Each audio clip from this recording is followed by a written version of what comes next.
fact, the intervention by the medical group has been attacked by gun advocates, including Liberal Democrat Senator David Leyonhjelm, who says the AMA isn't qualified to debate gun ownership. And he joins me now live in the Sky News studio. Senator Leyonhjelm, thanks for coming in. Why do you say they have no place, they're not qualified to be part of this gun debate, the doctors?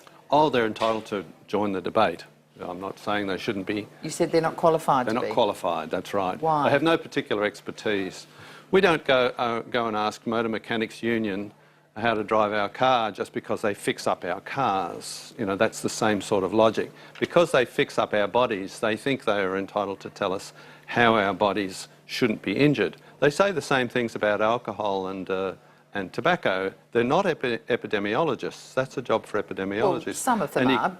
Well, occasionally. Epidemiologists are doctors. The AMA is not. It's a doctors' union. It's just a doctors' union. OK, do you then not accept? They basically say that they should be talking about this because they do talk about a lot of public health issues, that this is a public health issue when the health system has to pick up the pieces of illegal gun use.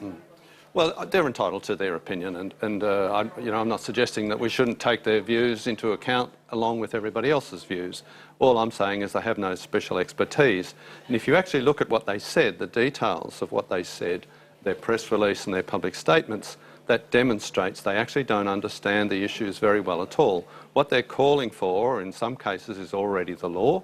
What they're calling for in the case of a national gun register, for example, we're pretty much at that stage already. Do we have a real-time national gun register? Well, what does that mean? Well, it means that every gun that is owned legally, I presume, is registered on a register, and if people change their address details or where the gun is locked up or whether they get their licence, is that nationwide now? We certainly have it by state, and the states are moving towards, if they're not already, they're close to sharing that information between them so they can look up each other's registers. Yes, we're already there. But can I add well, that... we're not quite already there. No, and so what are they contributing?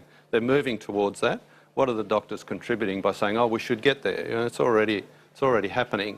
But can I add that I think a gun register in Australia and probably in many countries is yet to solve its first crime. New Zealand had a gun registry and they abandoned it. Canada had a gun registry and they abandoned it. The simple fact is that criminals do not use registered guns. You don't find out who committed crimes by a gun registry. But they never steal legitimately owned guns. Yeah, but how does that help, having the fact that it's registered? What are you going to do with that information? It's now in the hands of a criminal, not its legal owner. New Zealand and Canada, do they know something that we don't know, or do we think we really are that much smarter?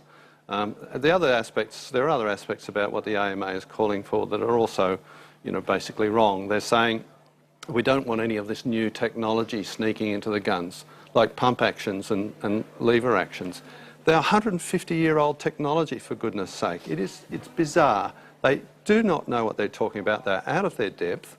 And, they're welcome to have an opinion. Everybody's entitled to an opinion. But we shouldn't take them any more seriously than we take the ambulance union, the firemen's union, the mechanics union. By the same token, Senator, should people take your view seriously then? Because you are a gun advocate. You would prefer no restrictions on guns. Is that a fair thing to say? No, that's not fair. Our policy is... Like the current laws that are in place? No, we don't like the current laws that are in place. We like gun laws that are a bit closer to New Zealand, a bit closer to Canada or Switzerland or the Czech Republic. We think they have similar levels of gun violence to what we have, which in other words, very, very low. We have very low levels of gun violence. And we can talk about suicide in a moment too. But so they're very comparable to us in terms of gun violence, and they don't have the authoritarian approach to gun ownership that we have in Australia. Their approach is to keep guns out of the wrong hands. And that's a legitimate approach. That's my view, that's my party's policy. Well, that is partly what the AMA is saying. No, what they want to do is restrict the kind of guns that you have. So in other words, not only are you restricted in terms of whether you can have a gun at all, but once you have a gun, we're going to regulate the hell out of you, make your life very difficult. If you read their press release, they're really talking about making it difficult for legal, law-abiding, licensed firearm owners to still continue to own guns. They want to make it very, very difficult for them.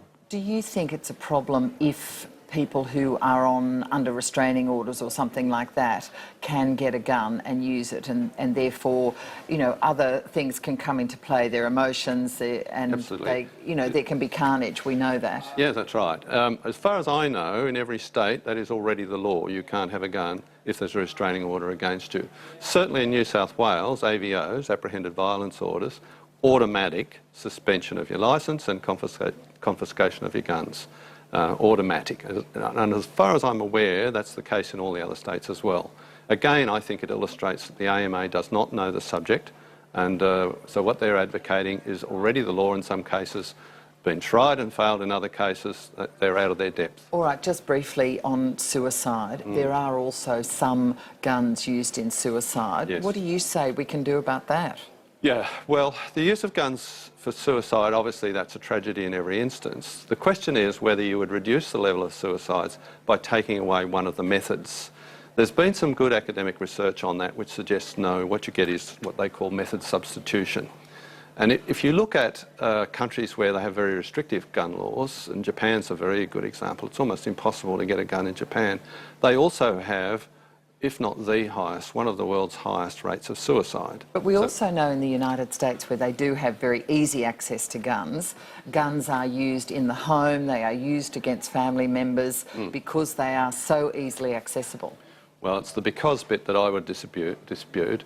There is a reason why gun violence in the United States is significantly higher than the rest of the world. But gun availability in the United States is no higher than it is in Switzerland or the Czech Republic, and not much higher than it is in Canada or New Zealand. Now, they have violence levels, firearms violence levels, comparable to Australia's, where we have very restrictive gun laws. So it's not just the availability of guns. There are different factors at work in the United States. The gangs and the drug trade is said by many people to be responsible for it. I'm no expert in United States crime, but it is not just guns. All right, Senator Leyonhjelm, we'll have to leave it there. Thanks for joining us. My pleasure. Let's move on to other political news.